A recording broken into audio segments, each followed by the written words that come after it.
2 రోజుల పాటు జరిగే అంతర్జాతీయ సదస్సుకు హైదరాబాద్ వేదిక కానుంది. ప్రపంచవ్యాప్తంగా జరుగుతున్న విషయాలపై మేధో మదనం చేసేందుకు భారత్ సమ్మిట్ 2025 అనే కార్యక్రమాన్ని నిర్వహించనున్నారు. ఈ సదస్సుకు జాతీయ, అంతర్జాతీయ ప్రముఖులతో పాటు కాంగ్రెస్ అగ్రనేతలు కూడా హాజరు కానున్నారు.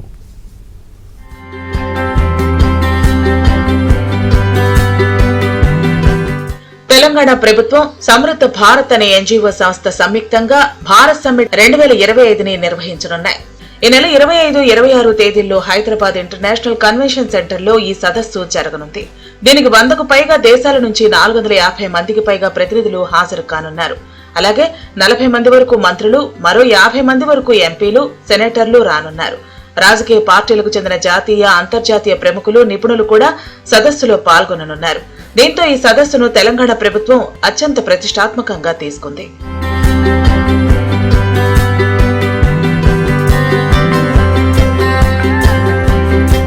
ఈ సదస్సులో గ్లోబల్ జస్టిస్, సమానత్వం, ప్రగతిశీల సహకారం వంటి కీలక అంశాలపై చర్చలు జరుగుతాయి. అలాగే జాతీయ, అంతర్జాతీయ స్థాయిలో జరుగుతున్న ఆర్థిక, సామాజిక, రాజకీయ పరమైన సవాళ్లపై కూడా చర్చించనున్నారు.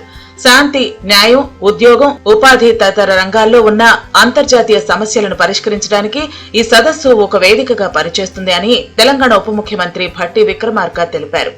Justice for gender, justice for youth, justice for many other things, ఇవన్నీ కూడా కాంగ్రెస్ పార్టీకి మూల సిద్ధాంతం. అటువంటి మూల సిద్ధాంతాలు చెప్పే మేము అధికారంలోకి వచ్చిన కాంగ్రెస్ ప్రభుత్వంగా ప్రపంచవ్యాప్తంగా ఈ రాష్ట్రంలో భారత్ సమ్మిట్ ఏర్పాటు చేసి మా ప్రభుత్వం యొక్క ఆలోచన విధానాల్ని భారత్ సమ్మిట్ ద్వారా ప్రపంచానికి తెలియజెప్పడమే కాకుండా ప్రపంచవ్యాప్తంగా మాలాగా ఒక ప్రోగ్రెస్ ఆలోచనతో ఈ సమాజాన్ని, ఈ దేశానికి కూడా, ప్రపంచానికి కూడా తెలంగాణ మోడల్గా ముందు తీసుకుని పోవటానికి మాకు ఇదొక సదవకాశం.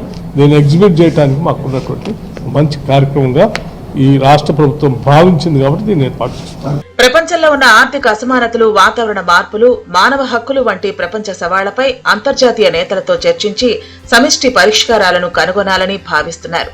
అలాగే 2 రోజుల పాటు జరగనున్న ఈ సదస్సు ద్వారా హైదరాబాద్ బ్రాండ్ ఇమేజ్ పెరుగుతుందని తెలంగాణ ప్రభుత్వం చెబుతోంది.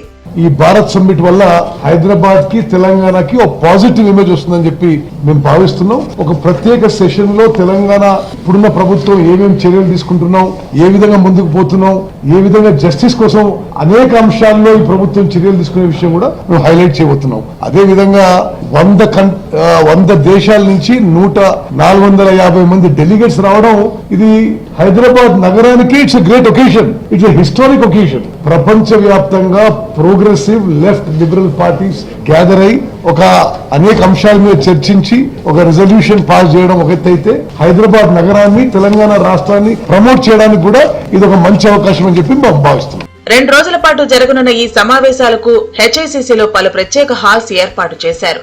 ప్రధాన వేదికకు కాన్స్టిట్యూషన్ హాల్ గా నామకరణం చేశారు. Fraternity hall, equality hall, Liberty hall పేరుతో మరో 3 సమావేశ ప్రాంగణాలను ఏర్పాటు చేశారు. ఇక శుక్రవారం ఉదయం 10 గంటల నుంచి సాయంత్రం వరకు ప్యానెల్ డిస్కషన్స్ ఉంటాయి.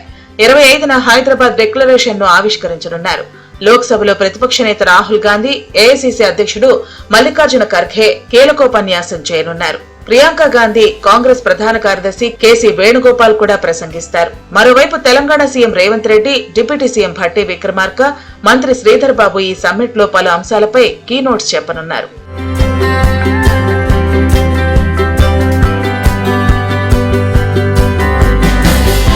ప్రపంచవ్యాప్తంగా ఉన్న అనేక సమస్యలకు పరిష్కార మార్గాలను కనుగొనడానికి ఈ సదస్సు తొలి అడుగు లాంటిదని, భవిష్యత్తులోనూ పలు ప్రాంతాల్లో ఇలాంటి కార్యక్రమాలు నిర్వహిస్తామని నిర్వాహకులు చెబుతున్నారు.